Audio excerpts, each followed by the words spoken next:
It's 2017 and Old Time Radio DVD is still here. Check out our new customer ownership program and the lowest prices ever. Just go to oldtimeradiodvd.com for full information about this wonderful program. Don't forget our new program, 123 Ready TV. Folks, this is really a great app for Android and Windows phones, computers, and tablets. And it's only $19.99. In the near future, we will be adding a new component to it, Old Time Radio. It's a great product for 2017. Visit oldtimeradiodvd.com today. Place your order. You'll be glad you did.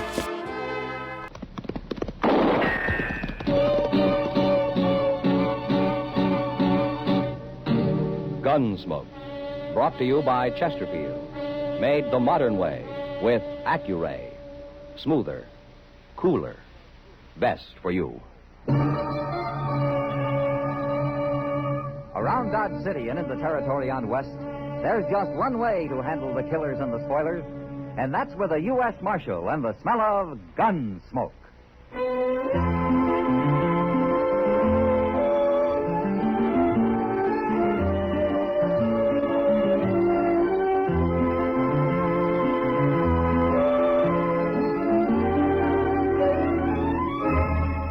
Gunsmoke, starring William Conrad.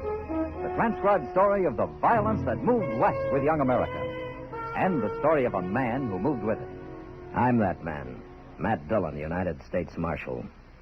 The first man they look for and the last they want to meet. It's a chancy job, and it makes a man watchful and a little lonely.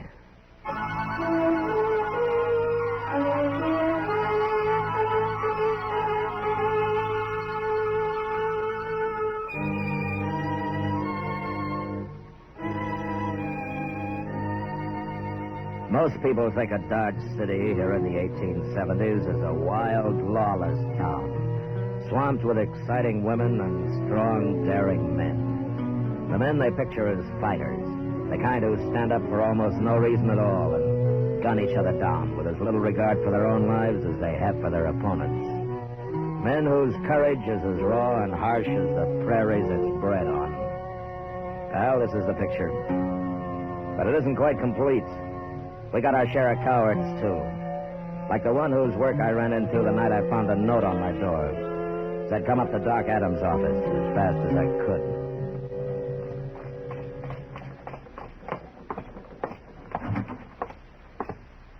Doc's in the back room, Mr. Dillon. What's the trouble, Chester? He's got Jack Massey in there.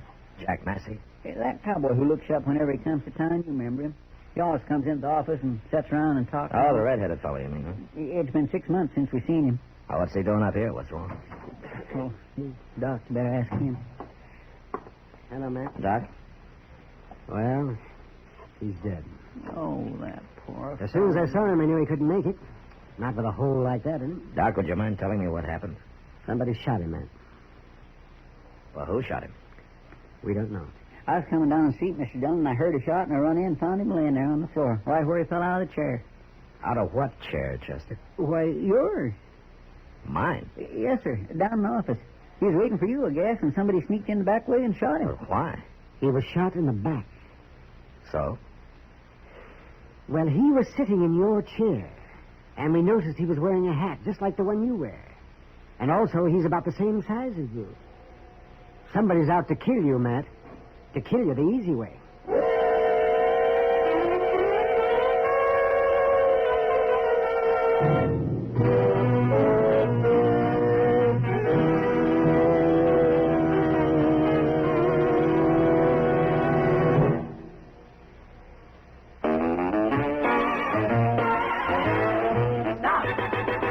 Start smoking with a smile with Chesterfield. Smoother, cooler, milder, Chesterfield. Put a smile in your smoking, just give them a try.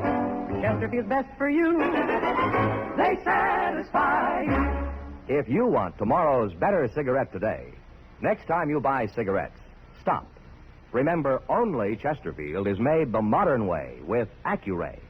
You'll notice how fresh and good Chesterfield's made with Accuray taste, how smooth they are, and how they satisfy. So buy Chesterfield today. Smoother, cooler, best for you.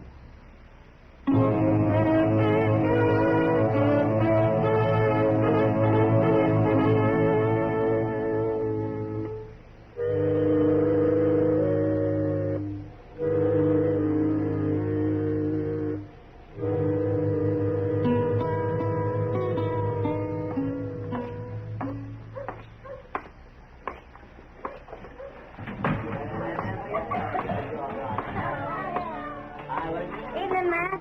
Hello, Kitty. Sit down. Oh, thanks. What brings you into the Long Branch this time of night? Oh, just looking around, Kitty. Well, there are a lot of men at the bar over there. You think you can pick him out? What? The man who thought he shot you tonight? News travels fast, doesn't it? I heard somebody was after you 2 days ago. You did. I figured it's for talk.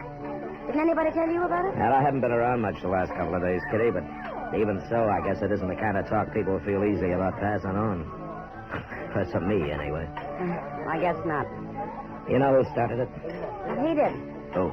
Coming this way. What? Well, that's Ed Eby. What's he doing in Dodge? You ought to drop around more often, Matt. He's been banking faro here 3 or 4 days now. Does Sam hire him? Yeah. He's been doing fine, too. Eby always was a smart gambler. Hello, Marshal. Miss Kitty. Ed? Hello, Eby. You mind if I sit down? No, go ahead. Been meaning to come see you, Marshal. Oh, is that so? I heard about the shooting tonight. Seems most everybody has. I know something about it, Marshal. Would you like to hear? Tell me. Well, a couple of nights ago, I went out back to breathe a little fresh air. And I was standing out there in the dark around the corner in the alley. And I heard a couple of men come out. They couldn't see me, and I couldn't see them, but I heard one of them tell the other he was going to shoot Marshal Dillon. Shoot him any way he could. Uh-huh. You're a little late telling me, aren't you, Evie? I don't exactly owe you no favors, Marshal. Then why did you bother to tell me at all? Because I don't like killing. That's why I hate killing.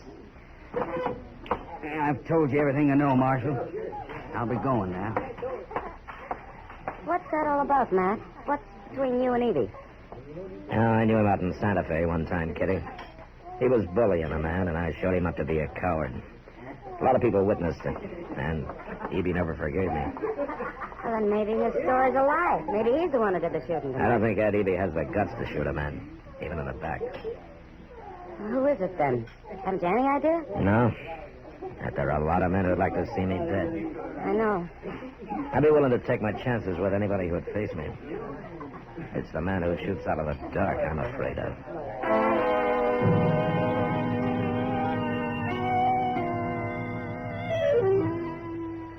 Nobody wants to die. But it's even worse without a chance to fight back. That's what always made me feel especially bad about a man who broke his neck falling off a saddle, or who maybe disappeared in front of a stampede of buffalo. Or who, like Jack Massey, sitting at my desk, had to take a bullet in the back. That's not dying. That's being slaughtered like a hog in a pen. Robs a man of everything he's lived for. And it made me mad. Made me so mad I lost my sense of caution. Like the night Chester and I were walking up Front Street after supper. Well, if I was in your boots, Mr. Dillon, I'd hire me out on the prairie for a spell. Oh, you would? You bet I would. Out there you can see a man coming a mile off. I don't think he'd like that, Chester. I guess you're right. He'd never follow you out into the open. Not him. Or them. You think they might need more than one? Might be. Doggone it, Mr. Dillon. Why don't you hire some men to hang around as a sort of a bodyguard? Then nobody'd dare try ambushing you. The sooner they try, the better, Chester. Get it over with, one way or the other. I wish I was as cool about it as you. I'm not cool, Chester. I'm mad. You sure got a funny way of showing it. Now, if I was mad, I'd be hopping around like a bronc with a burr under its tail. I'd be a slaunching and sloughing and foam on my mouth. Get out, Chester. He's up there in the alley. Yeah, I'm going after him. Oh, I'm going with you. You stay here. No, by golly, not this time. No, sir.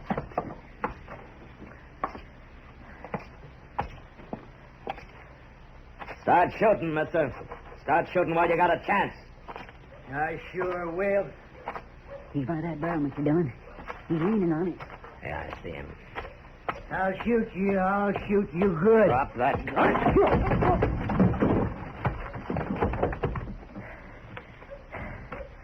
You walked right up to him, Mr. Dillon, and he had a gun right in his hand. He's drunk, Chester. Did you knock him out? Well, I hit him hard enough. Let's get him up the dock so we'll sober him up and find out what this is all about.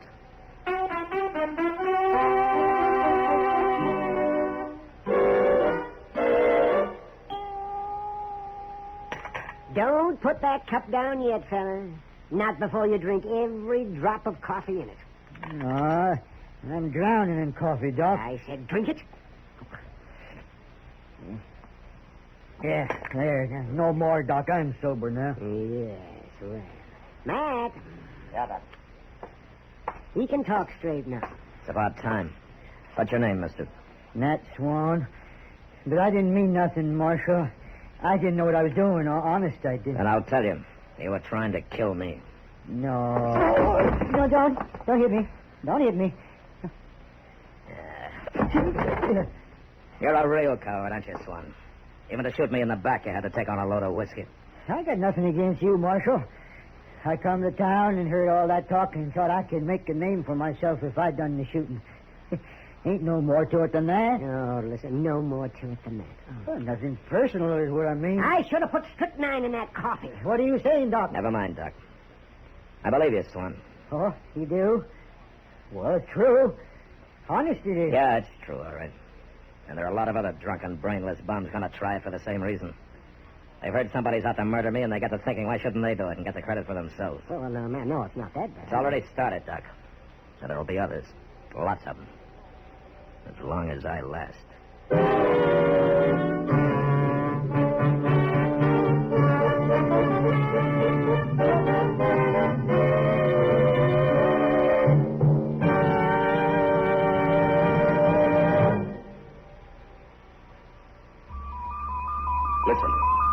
Listen to an electronic miracle. This electronic miracle, Accuray, means that everything from auto tires to apple pie, battleship steel to baby food, butter to cigarettes, can be made better and safer for you. Now meet Mr. Bert Choate, brilliant young president of Industrial Nucleonics. Oh, Bert, exactly what is Accuray? Well, George, it is a device by which a stream of electrons passes through and analyzes the product while it is actually being made. They transmit what they see to this electronic brain, which adjusts the production machinery for errors down to millionths of an inch. One more question, one that so many people ask me. How does Accuray make Chesterfield a better cigarette than was ever possible before?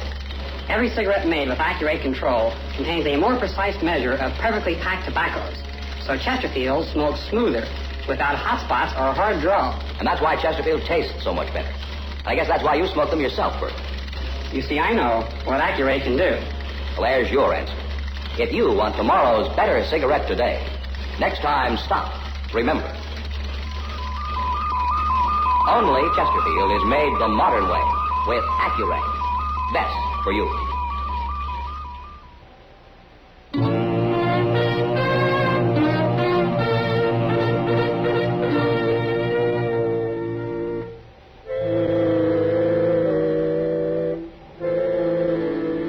Chester and I rode Nat Swan down to the Arkansas. Told him to get his horse across and to keep going. I guess he thought I was about to shoot him the way he rode off, all hunkered up in the saddle, trying to look small. And I was pretty sure he'd never show up in Dodge again.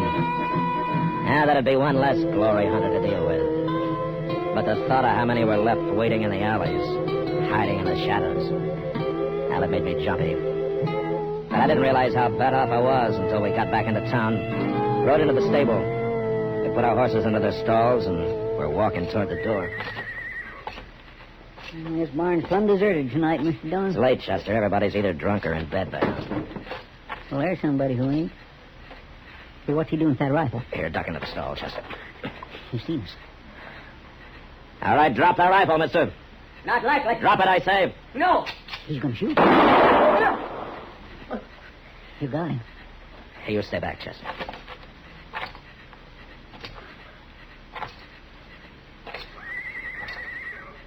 Don't shoot. Don't shoot again. Pick up his rifle, Chester. I got it. Last you, mister. You put a bullet in my lung.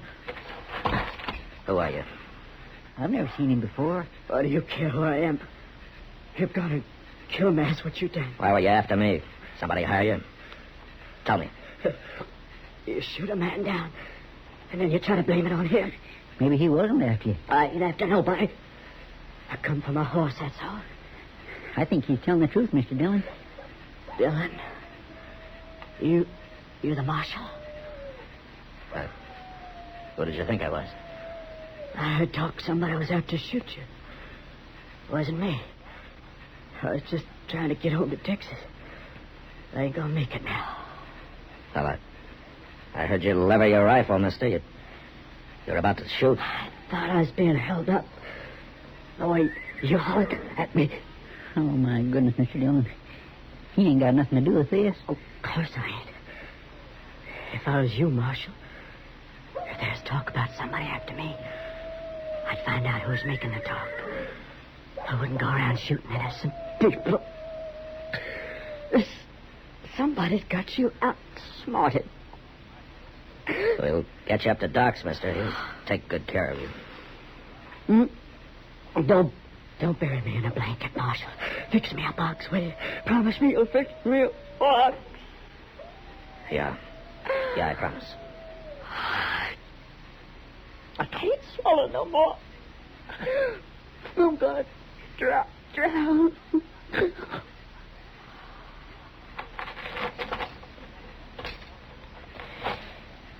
Well, I killed an innocent man, Chester. Well, he'd have shot you if you hadn't, Mr. Dillon. I don't even know his name. But we'll fix him a box. We'll fix him a good one. Yes, sir. Then I'm going to do something else he said. What's that? I've been outsmarted. He was right. But I know what I'm doing now.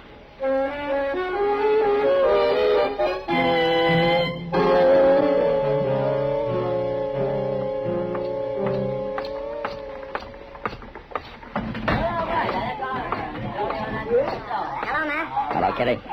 You're looking for somebody. You bet I am. Trouble? Now the trouble's over. Or it soon will be. If there's going to be a fight, they don't need me in this saloon. I'll be mighty surprised if there is a fight, Kitty. Huh? Cowards don't carry guns. Ed Evie. I'll see you later.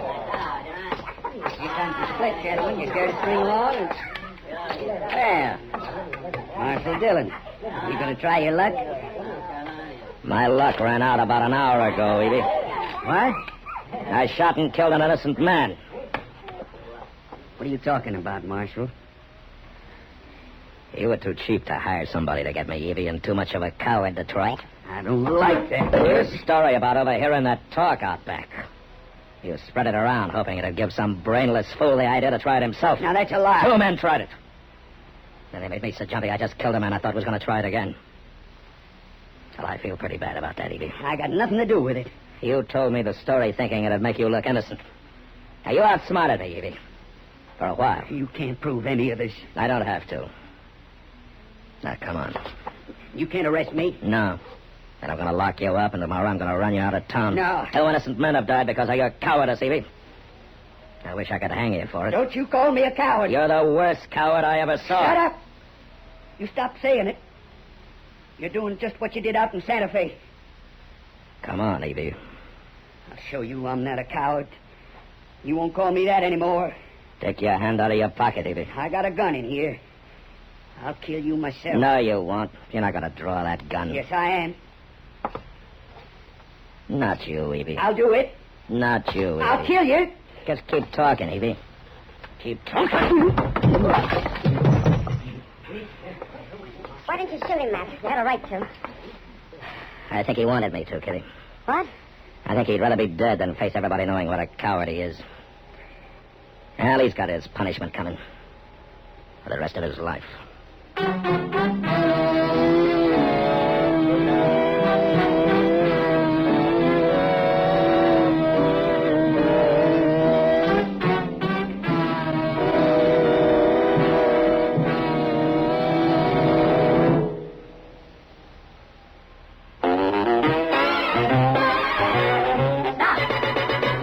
Smoking with a smile with Chesterfield. Smoother, cooler, milder, Chesterfield. Put a smile in your smoking, just give them a try. Chesterfield's best for you. They satisfy. Remember, only Chesterfield is made the modern way with Accuray. Smoother, cooler, best for you.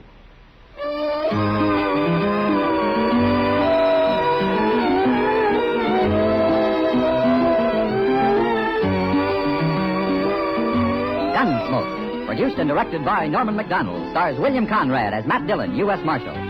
Our story was specially written for Gunsmoke by John Meston, with music composed and conducted by Rex Corey. Sound patterns by Tom Hanley and Ray Kemper. Featured in the cast were Vic Perrin, John Daner, and Jack Edwards. Parley Bear is Chester, Howard McNear is Doc, and Georgia Ellis is Kitty.